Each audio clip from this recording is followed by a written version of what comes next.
Olá, tudo bem? Seja muito bem-vindo ao GTI. Eu sou o professor Yanai, estamos na disciplina Tecnologias Emergentes e vamos falar hoje sobre robôs colaborativos. Vamos lá? Bom, então nós vamos falar hoje sobre robôs colaborativos e as principais características de um robô colaborativo. Vamos conceituar a colaboração? O que vem a ser colaboração? Então, a colaboração é a ação de trabalhar com alguém para produzir ou criar algo. Então, este é o conceito de colaboração. Ok. Quando a gente então junta o conceito de colaboração com o robô, a gente tem nesse conceito de robô colaborativo, então é o seguinte, é um tipo de robô que associa o conhecimento humano com a praticidade e eficiência das máquinas, né? Ou seja, ele entende a operação humana, entende a colaboração para trabalhar em conjunto com seres humanos, né? E consegue adaptar essa situação. Tem como objetivo tornar a produção mais eficiente sem precisar deixar de lado o trabalho humano.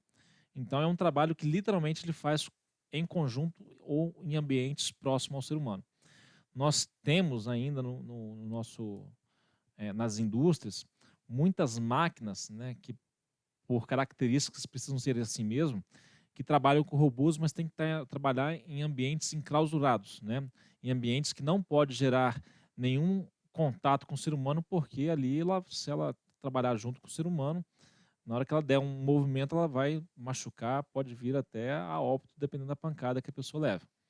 Já o robô colaborativo, ele foi desenvolvido, né, foi criado para literalmente ele conseguir trabalhar num ambiente onde ele possa colaborar a operação junto com o ser humano, e com isso ele entender a hora real dele conseguir trabalhar no ritmo normal da programação feita para ele como robô, mas na hora que tiver algum ser humano, algum colaborador, alguma pessoa próxima, ele diminui a velocidade, ele adapta o movimento à necessidade, à realidade ali, tá?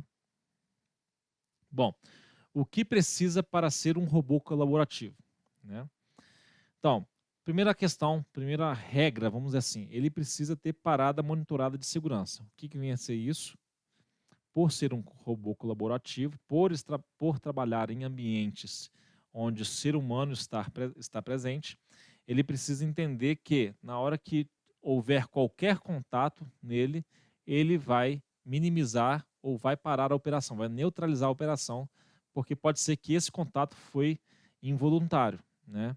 Foi sem querer, né? Um ambiente esbarrou, e como isso não estava previsto, então ele precisa diminuir ou neutralizar a operação. Depois disso, ele retorna. Ele viu que só foi um contato, ele consegue perceber do ambiente que tudo se normalizou, não existiu nenhuma intercorrência, ele retorna à atividade. Então, quando o robô está trabalhando principalmente por conta própria, mas ocasionalmente um ser humano pode precisar entrar em seu espaço de trabalho. É o que a gente acabou de falar agora. Ele está fazendo os movimentos conforme a programação dele na velocidade programada, mas como ele é todo sensorizado, ele percebeu a presença do humano por perto. Então, o que ele faz? Ele diminui a velocidade de trabalho, até ele perceber que o ser humano ele se afastou e depois ele retorna à velocidade normal.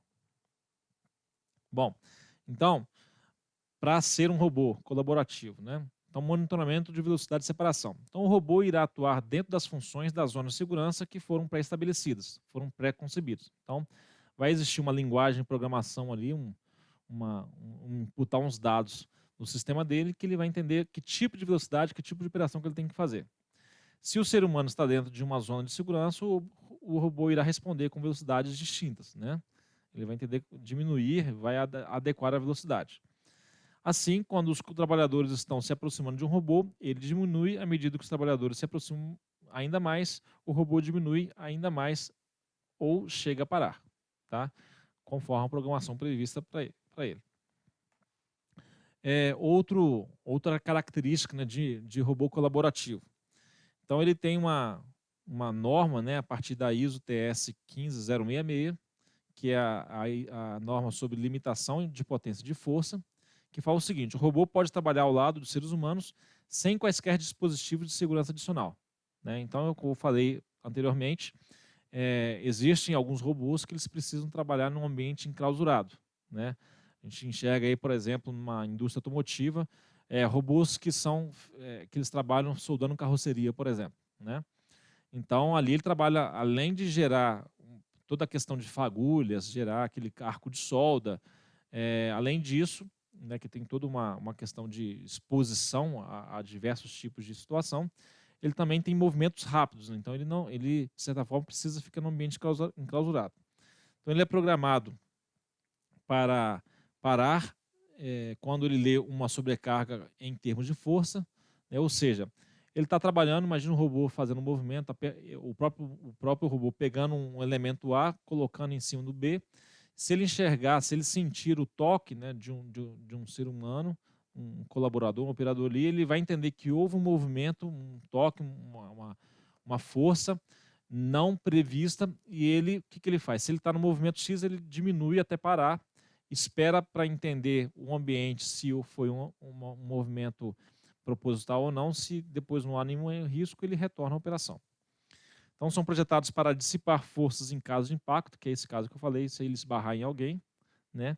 E não possuem motores expostos. Isso talvez seja um dos fatores mais fascinantes do robô colaborativo, que a nível de segurança, de exposição de componentes eletromecânicos, né? No caso, polias, roldanas e assim por diante, engrenagens, perdão, ele não possui essa exposição, é tudo embutido, né? Então ele tem uma capacidade de gerar torque internamente, né? Mas ele é bem enxuto, vamos dizer assim. E muitos desses robôs não são certificados para colaboração humano-robô, ou seja, muitos desses robôs eles são programados para trabalhar literalmente colaborando com o ser humano, né?